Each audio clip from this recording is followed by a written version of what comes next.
Pagi semangat. Saya Saus Tompul, etos master dan motivator nasional. Topik yang saya buat hari ini adalah 7 cara terindah membangun organisasi yang harmonis. H pertama adalah hargai pendapat orang lain. Siapapun itu, hargai. Dengan kita menghargai, berarti kemanusiaannya pun kita hargai. Menghargai artinya belum tentu setuju, tapi dia sebagai insan yang punya kesetaraan dengan kita. Coba kita tangkap apa terkandung maksud dalam kata-katanya, supaya kita nanti dalam diskusi mengambil keputusan bisa kita relevansikan apakah relevan pendapatnya itu dengan visi organisasi atau tujuan organisasi. Jadi nomor 1, hargailah pendapat orang lain, baik yang lebih senior usianya, pengalamannya, maupun yang lebih junior, dan itu juga membangun hubungan yang harmonis. Yang kedua, ungkapkan perasaan dengan kreatif. Mengapa harus kreatif? Setiap orang berbeda-beda latar belakangnya. Katakanlah ini bukan sukuisme, tapi itulah realitas. Gaya hidup dalam pendekatan-pendekatan, katakanlah anak muda, berbeda. Sahabat kita dari Jawa dengan sahabat kita dari suku lain. Ini mungkin termasuk joke atau lawakan, tapi serius. Contoh, sahabat kita dari Jawa ketika muda lamar-melamar atau tembak-menembak anak muda zaman itu, kira-kira begini. Misalnya, namaku Sutono, ada yang mau kudekati seorang wanita yang cantik, namanya Sutini. Saya katakan begini, konfirmasi, saudariku Sutini atau Mbak Sutini, laki-laki yang disukai laki-laki yang seperti apa? Apakah yang ada kumisnya? Apakah yang ada rambutnya ikal atau keriting? Kulitnya sawo matang? Ya kira-kira begitu pendekatannya. Tapi biasanya kalau kita orang Batak to the point, itu aku cinta kau, ada pertanyaan. Mungkin tidak se-ekstrim itu perbedaannya, tetapi setiap suku, setiap orang pasti ada latar belakangnya supaya kita bisa mendekatinya. Jadi ungkapkan perasaan dengan kreatif. Setiap orang berbeda pendekatannya. Maka dalam komunikasi itu adalah sebuah art, sebuah seni yang sangat dinamis. Itulah sebabnya harus ungkapkan perasaan dengan kreatif. M, mengertilah sebelum dimengerti. Kalau ingin dimengerti atasan kita lebih dahulu. Sebaliknya, kalau ingin anak buah kita mengerti kita sebagai atasan, tidak masalah juga, karena pemimpin itu kan pelayan. Kita kan ada untuk mereka. Karyawan juga ada untuk perusahaan dan untuk menolong kita.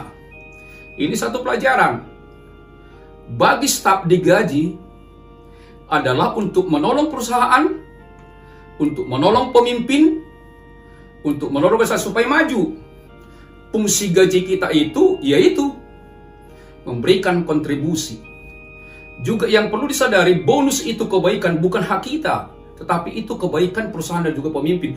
Jadi kalau kita terima bonus, itu sebuah kebaikan. Itu karena mengerti juga leader atau atasan kita. Makanya mengertilah sebelum dimengerti.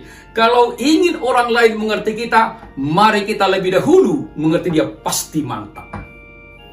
A, apresiasi kelebihan orang lain. Apapun kelebihan orang lain, kasih penghargaan. Katakan good for you. Anda hebat. Pasti Anda lebih hebat. Terus, bagaimana kalau dia salah? Ada satu teori kepemimpinan yang sangat luar biasa. Tegurlah orang 4 mata. Kalau ada kesalahannya, jangan di muka umum. sama halnya itu mempermalukan. Anda pun kalau ditegur di muka umum bukan makin produktif. Ada 1-2, tapi menurut saya tidak kelaziman. Jangan pernah berkata supaya orang lain kapok. Jangan begitu dengan manusia.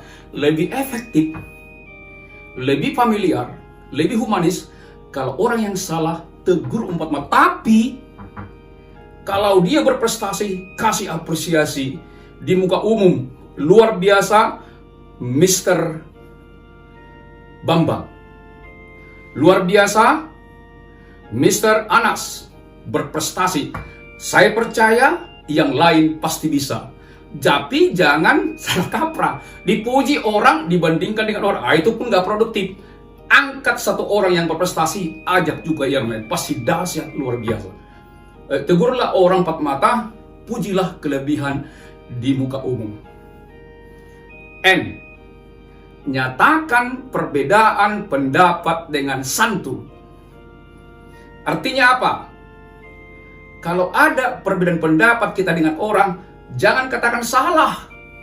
Ingat, setiap manusia memiliki blind spot. Dokter pun Anda, profesor pun Anda di bidang Anda, tapi di bidang lain pasti ada punya keterbatasan. Maka, walaupun kita tinggi jabatannya, tinggi pendidikan, jangan pernah keunggulan kita itu kita anggap menjadi mudah orang lain. Kenapa? Ingat, kita memiliki blind spot. Ada 1000 yang kita kuasai, masih ada 2000 yang belum kita tahu. Demikian juga orang. Nah, oleh karena itu, kalau beda pendapat, katakan terima kasih pendapatnya. Nanti kita diskusikan. Apa ukuran hasil diskusi? Kalau pendapatnya lebih relevan, lebih cocok dengan visi dan misi organisasi, itu yang kita terima, sekalipun mungkin dia secara akademik lebih rendah atau pengalamannya. Karena kadang-kadang hidayah juga solusi itu bagi orang. Maka hindarkanlah perbedaan pendapat dengan ekstrim. Terima dulu, baru diskusikan. Humanis, nyatakan perbedaan pendapat dengan santun. I. Jadilah pribadi yang inisiatif untuk menolong. Boleh lihat orang-orang yang dipercaya di perusahaan, orang yang rajin menolong, generous, murah hati. Dan juga bagi perusahaan sekarang, bagi profesional, zaman dulu mungkin manajemen lama, manajemen klasik sangat kuat job description. Hanya tugasnya dilakukan. Sekarang ada plusnya, zaman modern ini. Namanya job role. Artinya apa? Uraian peran. Katakanlah saya bukan resepsionis, kemudian berdering 2 kali telepon. Dalam teori komunikasi, telepon dilarang berdering sampai 3 kali. Kedua mungkin masih ditoleransi oleh customer. Tapi ketika ketiga sudah mulai dia ada gangguan bersama, maka jangan sampai ketiga bunyi telepon di kantor. Maka tadi saya lewat walaupun saya, begitu dan ketiga saya angkat. Halo, saya Sastombul, perusahaan konsultan. Apa yang perlu saya bantu? Padahal sebenarnya kan tugas dari resepsionis. Tapi nggak apa-apa, itu namanya uraian. Ada saatnya kita mengerjakan pekerjaan kita, ada saatnya kita juga mengambil peran orang lain. Tetapi maksudnya bukan untuk mengambil alih, tapi demi nama perusahaan. Utamakan perusahaan di atas unit kerja. Orang yang membesarkan perusahaan, pasti dia ikut besar. Orang yang membesarkan dirinya, pasti dia semakin kerdil. Inisiatiflah untuk menolong. Jadi kalau ingin karirmu meningkat dan juga ingin di puncak, banyaklah menolong stakeholder. Siapa stakeholder? Orang yang berkepentingan dengan perusahaan, negara, organisasi, baik yang di dalam maupun yang di luar. Nomor 1 stakeholder adalah sang pencipta. Kalau kita layani sang pencipta dengan kualitas unggul, dengan hati yang bersih, maka yang lain pun terlayani. S. Senyumlah selagi bisa senyum. Rumusnya adalah 3+1. Jarak 3 meter, senyum dan sapa. Jangan sempat orang lain menyapa kita.